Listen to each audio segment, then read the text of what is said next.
नमस्कार दोस्तों, स्वागत है आप सभी का हमारे चैनल पौराणिक लोक पर। ओम श्री वैष्णवे नमः। ओम श्री लक्ष्मय नमः। मित्रों, आप सभी को आंवला नवमी की हार्दिक शुभकामनाएं। प्रत्येक वर्ष कार्तिक माह के शुक्ल पक्ष की नवमी तिथि के दिन आंवला नवमी मनाई जाती है। इसे अक्षय नवमी भी कहा जाता है, क्योंकि इस दिन किया गया कोई भी शुभ कार्य अक्षय फल देने वाला होता है, अर्थात उसके शुभ फल में कभी कमी नहीं आती। आंवला नवमी का महत्व इसी बात से समझा जा सकता है कि इसी दिन द्वापर युग का प्रारंभ हुआ था, जिसमें स्वयं भगवान श्री कृष्ण ने जन्म लिया था।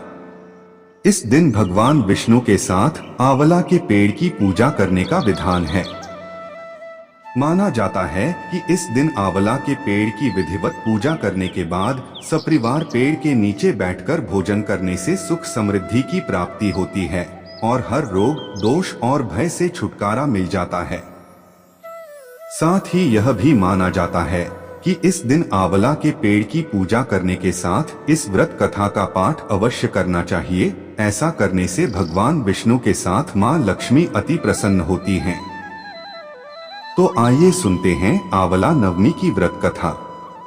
यह कथा उस समय की है जब जगतगुरु आदि शंकराचार्य भारत भूमि पर सनातन धर्म के प्रचार और उत्थान के लिए भ्रमण कर रहे थे।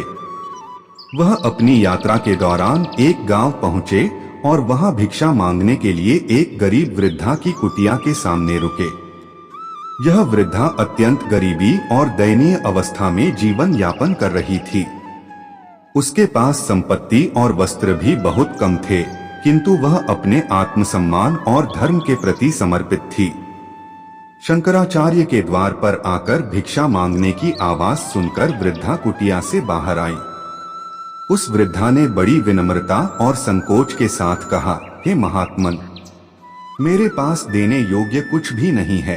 मेरे पास केवल एक सूखा आंवला है जो मैंने अपने भिक्षा पात्र में रख छोड़ा था, और इसे भी मैं अपने ही भोजन के लिए संजोए हुए थी। किंतु आज आप जैसे महात्मा का दर्शन प्राप्त हुआ है, यह मेरे लिए सौभाग्य की बात है। इसलिए मैं यह सूखा आंवला आपको भिक्षा स्वरूप समर्पित करती हूँ। शंकराचार्य ने वृद्धा की दशा को देखकर उसकी स्थिति पर दया करते हुए कहा, मां, इस समय तुम अत्यंत कठिनाई और अभाव में जीवन जी रही हो, फिर भी तुमने अपने पास का एकमात्र आंवला भिक्षा में दे दिया। तुम्हारे इस दान का मूल्य अनमोल है। उनकी हृदय से निकली करुणा वृद्धा की स्थिति को परिवर्तित करने का संकल्प बन गई।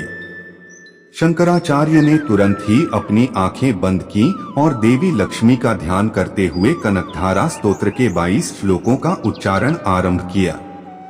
मंत्रों की शक्ति से देवी लक्ष्मी का दिव्य आवाहन हुआ और स्वयं महालक्ष्मी ने दर्शन देते हुए पूछा, शंकराचार्य, किस कारण आपने मुझे यहाँ बुलाया है? शंकराचार्य ने वृद्धा की स्थिति बताते हुए कहा, हे माता, यह वृद्धा अत्यंत गरीबी में अपना जीवन बिता रही है।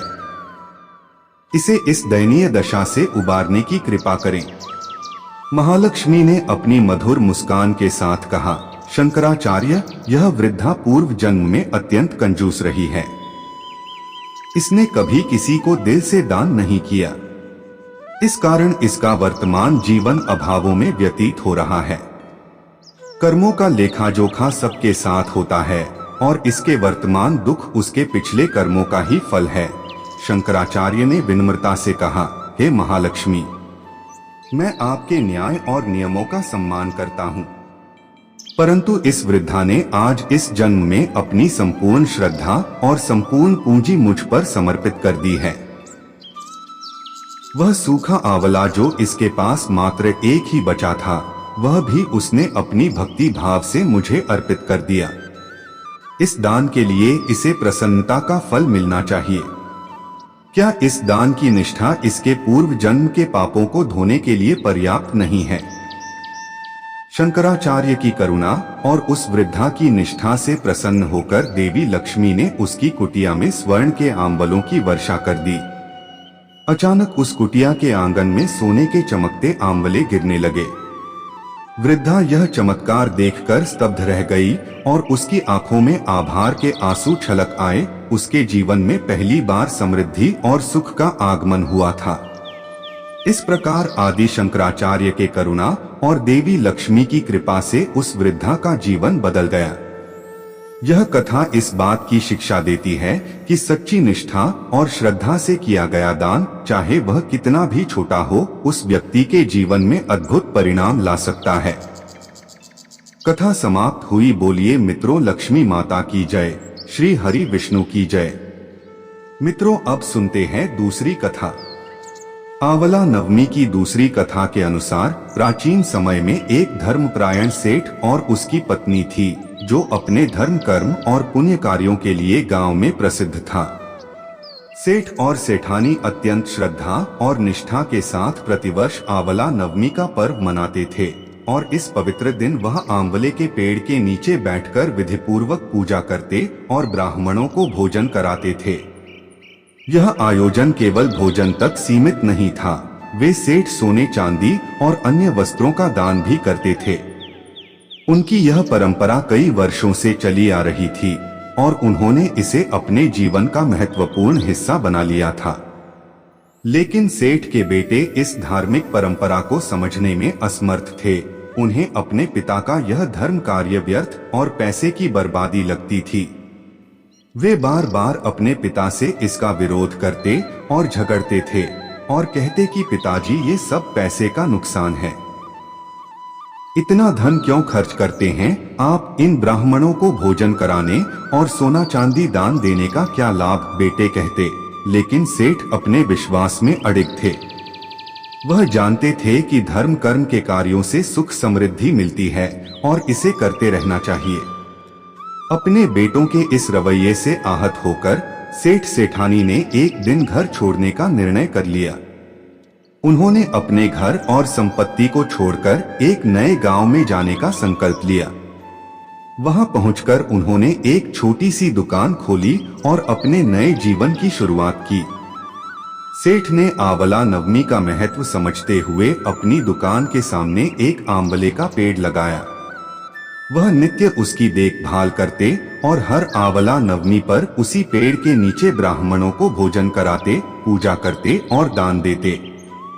भगवान की कृपा ऐसी हुई कि सेठ की छोटी सी दुकान चलने लगी और धीरे धीरे वह संपन्न होने लगे। उनकी भक्ति, निष्ठा और नियम के प्रति समर्पण देखकर गांव के लोग भी प्रभावित होने लगे।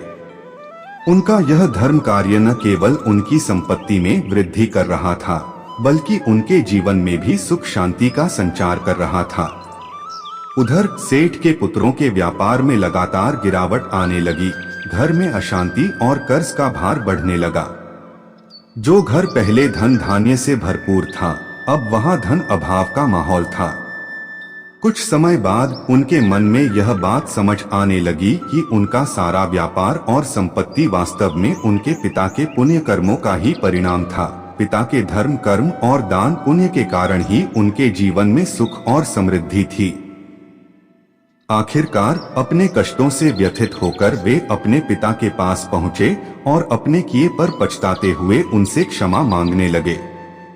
पुत्रों ने कहा, पिताजी, हमें अब समझ आ गया है कि आप धर्म और परंपरा का पालन कर रहे थे और आपके पुण्य के कारण ही हमारा व्यापार चलता था। कृपया हमें क्षमा कर दें। सेठ ने पुत्रों की बातों को सुनकर उनकी गलती को क्षमा कर दिया और उन्हें आंवले के पेड़ की महिमा और आंवला नवमी की पूजा का महत्व समझाया।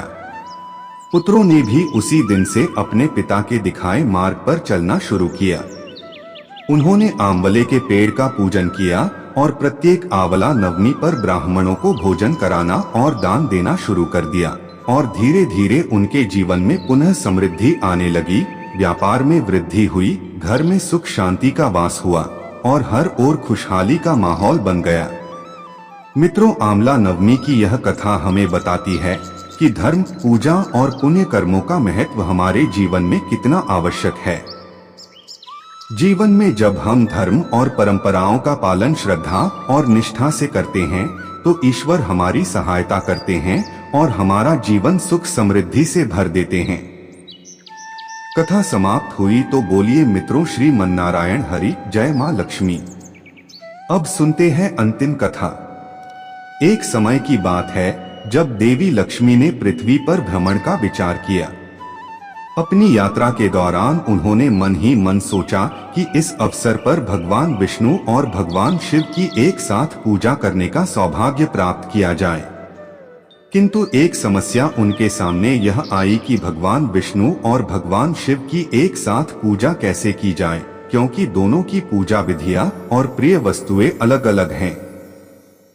भगवान विष्णु को तुलसी अर्पित करने से प्रसन्नता होती है, जबकि भगवान शिव को बेलपत्र अत्यंत प्रिय है। माता लक्ष्मी विचारों में खोई थीं, तभी अचानक उनके मन में एक अनोखा विचार आया। उन्होंने स्मरण किया कि आंवला एक ऐसा वृक्ष है जिसमें तुलसी और बेल दोनों के गुण होते हैं।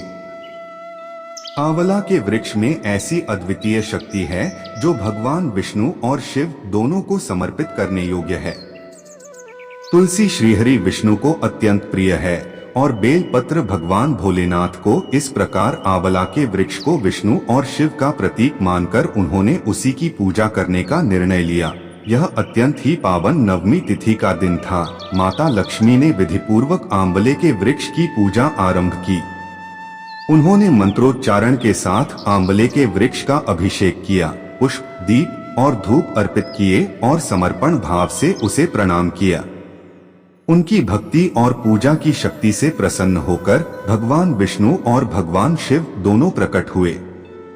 दोनों देवों को एक साथ अपने समक्ष पाकर देवी लक्ष्मी अत्यंत प्रसन्न हुई और उन्हें अपने हाथों से भोजन कराने का संकल्प लिया। माता लक्ष्मी ने आंवले के वृक्ष के नीचे भोजन बनाने का निर्णय लिया। उन्होंने वहीं पर एक चूल्हा तैयार किया और बड़े श्रद्धा भाव से विभिन्न प्रकार के पकवान बनाए। इस पवित्र स्थान पर उन्होंने विष्णु और शिव दोनों को भोजन परोसा। भगवान विष्णु और भगवान शिव ने लक्ष्मी माता द्वारा बनाए गए भोजन को स्वीकार किया और अत्यंत प्रसन्न हुए। देवी लक्ष्मी ने स्वयं भी भगवानों के साथ आंवले के वृक्ष के नीचे बैठकर भोजन किया। यह दृश्य अत्यंत अद्भुत था, जहां तीनों महाशक्तियां एक साथ विराजमान थीं। भगवान विष्णु ने प्रसन्न होकर माता लक्ष्मी को आशीर्वाद दिया, हे देवी, आज आपने एक अनोखी पूजा संपन्न की है, जिससे यह स्थान पवित्र हो गया है। पृथ्वी पर जो भी इस दिन आंवले के वृक्ष की पूजा करेगा और इसके नीचे बैठकर भोजन करेगा, उसे अक्षय पुण्य फल प्राप्त होगा। भगवान शिव ने भी लक्ष्मी माता को आशीर्वाद देते हुए कहा, हे लक्ष्मी, आज नवमी के दिन तुमने आंवले के वृक्ष की पूजा कर हमें प्रसन्न किया है, इसलिए इस दिन को आंवला नवमी के रूप में मनाया जाएगा। जो भी इस दिन आंवले के वृक्ष का पूजन करेगा, ब्राह्मणों को भोजन कराएगा और दान देगा, उसके सभी पाप समाप्त हो जाएंगे और उसके जीवन में सदा सुख समृद्धि बनी रहेगी।